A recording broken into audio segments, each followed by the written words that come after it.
Hey, YouTube family. So, I just was reading an article on my phone, and I saw where it said the feds were cutting interest rates, and it's now easier to actually, buy a home. And I'm like, you're cutting interest rates at the end of your term. We were waiting for this to be cut for the last 3.5 years.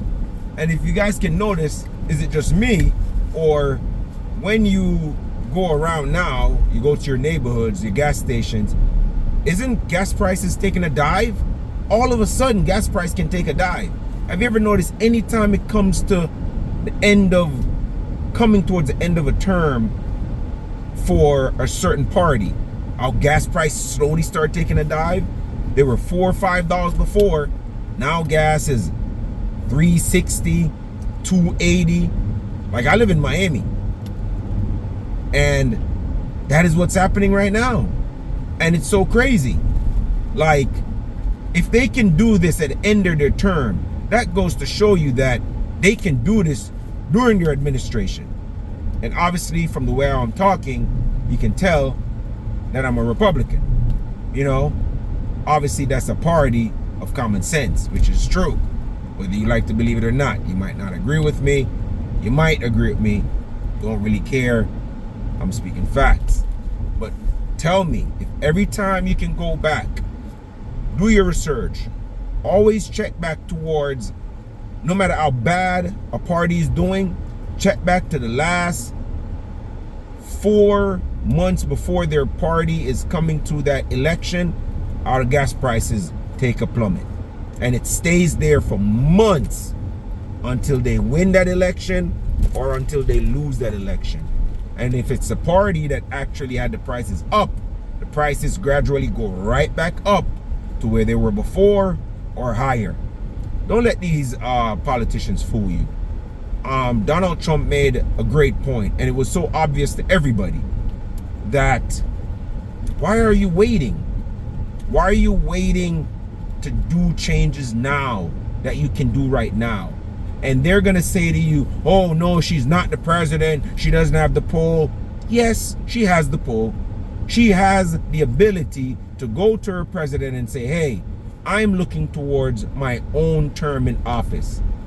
Can we do something to let us win again? What is that? Can we close the border? Can we get prices down on goods and services? She can do that. But what she can't do is say she can't do it, because she hasn't tried. I watched in the debate, guys, how she said she went to, before the war started, she went to speak to Zelensky, and she was the person in, there to make the changes happen. She's trying to prevent the war. That goes to show you, people, that is the type of person she is. She's a shitty negotiator. She can't negotiate, because if you're going to negotiate, to stop a war, you talk to both parties. You don't have a sit down with one party and see what he gonna do. You try to have a sit down with both parties and say, hey guys, let's see, what amicable beginning we can come to before it comes to an end. How can we satisfy the needs of both parties? And if both parties go into that meeting and say, hey, listen, we can't agree on anything, war is the next best thing, you go back out that party, and then you go back again, you speak to all the people that has association with those parties, and you go again, and you keep at it until you can prevent such wars. You don't just make one meeting and say, hey, that's the end of it. So let me pose a question to you guys. So when there's a conflict and there's violence on the table, and you know that you need to avoid this violence, you don't try to come to an amicable way how you can avoid that. You don't say, hey, listen, let me try to go talk to this person and see how we can solve this conflict. Let me talk to his cousin. Let me talk to his family member and see how we can squash this, because I don't want it to get to that point. It's just straight up violence. Nah, man, that's for immature little kids. Not when it comes to the world stage, when there are hundreds of thousands and millions of lives at stake and families. Nah. Just like what Ukraine and Russia is going through, I really think that it could be avoided. and I hear her, in the debate, she'll say something like, oh, he wants to be, friendly and buddy with, with all these strong men. Sometimes that's what it takes. You have to be buddy and in constant conversation with these strong men. That's how you avoid wars. Because if I'm a strong man, right, and I have my buddy next beside me is a strong man also, right, and you're a mediator, and you come in between us and you say, hey, guys, is this really necessary?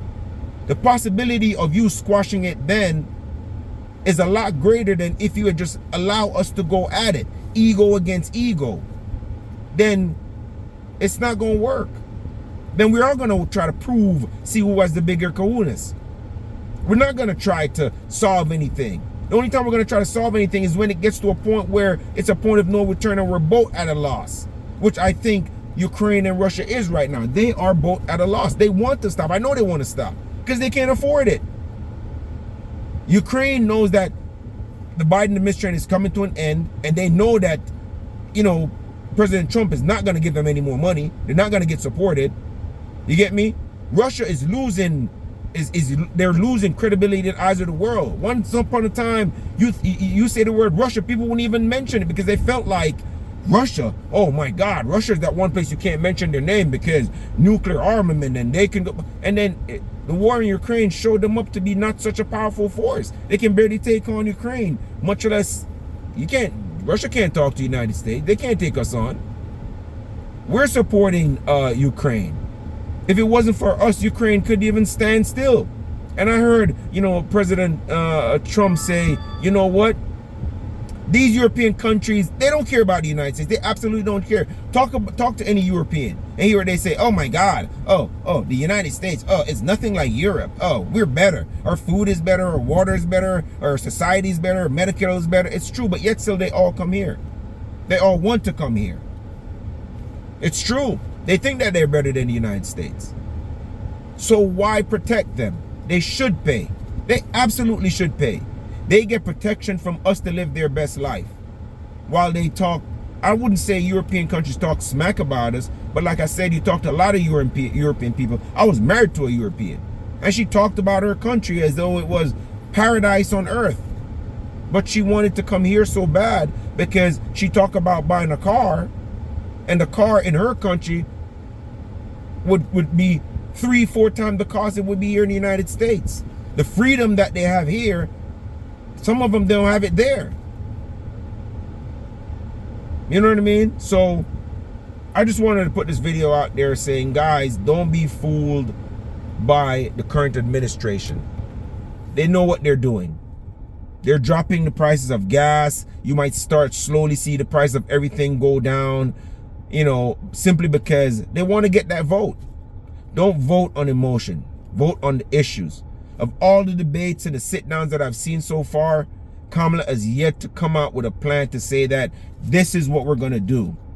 Regardless if you hate President Trump or not, watch any interview that he's done on Forbes, on CNN, on Fox, in town halls, or wherever. He's outlining every single step of how he sees that he can improve the economy by letting foreign countries pay a higher tax, or they have to import their goods and services into our country, which every other country does. I'm Jamaican, and for you to import a car from the United States, you have to buy that car 2 times to get it into Jamaica. That's a fact. So why let all these other countries build their products, send it to the United States, and take the money and build their country? It makes no sense. That's common sense. Makes no sense. Absolutely no sense. How are you not for that? That is building our country. You go to any European country, any foreign country, you walk through their malls, you walk through their airports. It's a thing of beauty. And you come to the United States, you go to New York, you go to JFK, you come to Miami International. I'm not saying our airports are shit, but it's nothing compared to a lot of these European countries. They're beautiful. Look at Dubai. We probably buy a ton crap of oil from them. You go to Dubai, look at that country. they take that money that they make from the West and they build their country. It looks like paradise. Why can't the United States look like that? Why are you opposed to your country looking like that? Makes no sense to me whatsoever. Don't be fooled by the foolishness. Don't let them use that one topic. Oh, LGBTQ. Oh,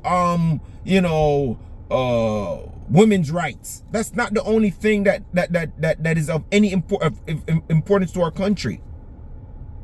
The infrastructure is of importance.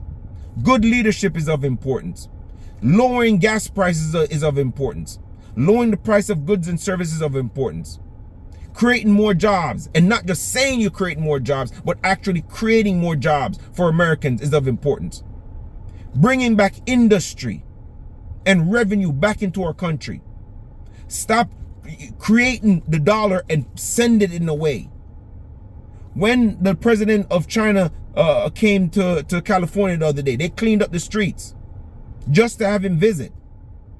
And look at California now. Gavin Newsom, he's terrible. He's a terrible, terrible person. That's why look at the volume of people that are filling Florida. Where do you think they're coming from? California. That's how crappy of a state California is. If you drive a tractor trailer, you go to California, you can't even have that thing running for more than a minute. That's how they've ruined that state. If you want to see what a senator is going to do for your country, look at their state. Look at Kamala Harris. What state did she come from? California.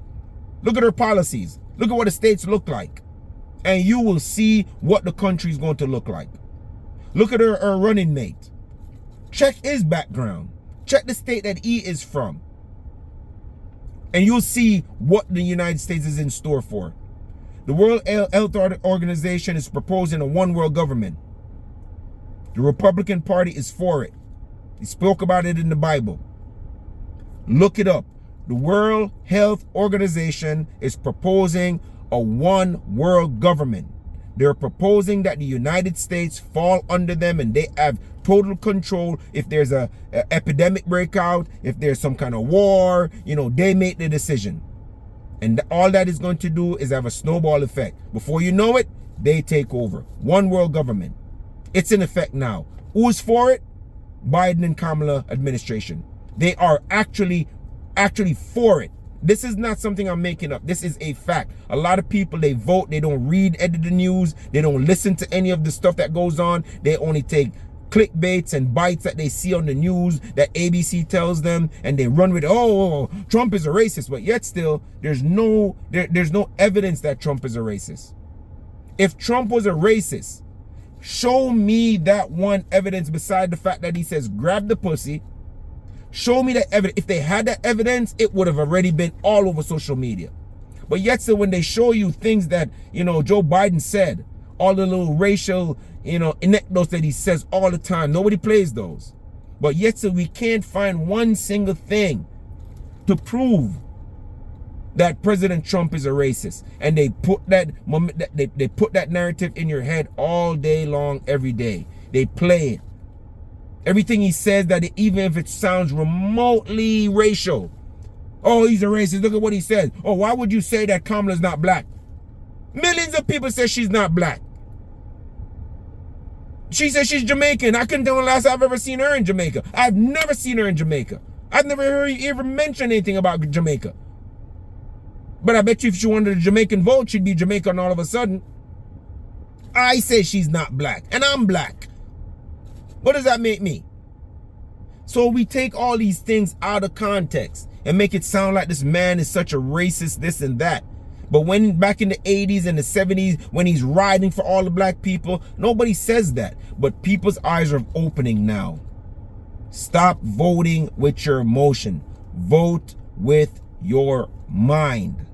Do your research. Don't listen to everything. Fact check the fact checkers. Okay? Facts. I'm out. Done? Oh.